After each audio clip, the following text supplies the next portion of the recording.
მახათას მთაზე ივერიის ღვთისმშობლის ხატის სახელობის ტაძრის მშენებლობის საკითხზე დღეს რეგიონული განვითარებისა და ინფრასტრუქტურის მინისტრი ფონდ ივერიის პრეზიდენტ პაატა ბურჯულაძე შეხვდა.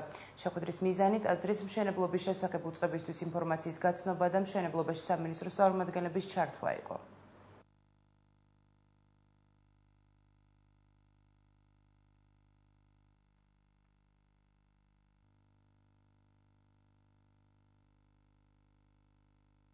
ძალიან მნიშვნელოვანი ინიციატივაა, რომელსაც ჩაეყარა საფუძველი და რომელმაც ქართველიერი უნდა გააერთიანოს სამინისტროს მხრიდან, ჩვენ ასევე როგორც ხელმძღვანელობამ გამოთქვით ვატყობნა სხვა ნებისმიერ საკითხთან დაკავშირებით, რომელიც უკავშირდება ამ მშენებლობას, ვითანამშრომლებთ მათთან მჭიდროდ, იმისათვის რომ ეს მნიშვნელოვანი პროექტი არ შეჩერდეს და გაგრძელდეს. ჩვენი მთავარი მიზანია, რომ არც ერთი ადამიანი არ დარჩეს, ვინც არ არის ამ მშენებლობის შესახებ ინფორმირებული, იმიტომ ეს ტაძარი აშენდება და ძალიან მალე აშენდება და ვინმე გულდაწყვეტილი არ დაგვრჩეს. ვიგრძენი, რომ ძალიან მოხარულებიც კი არიან, ის კი არ არის, თვითად არ დააწვევათ მათ ეს ყველაფერი პირიქით ყველანი გაწევრიანდებიან. დიდი მადლობა და ღმერთმა ერთად აგვეშინებინოს ეს დიდებული საქმე.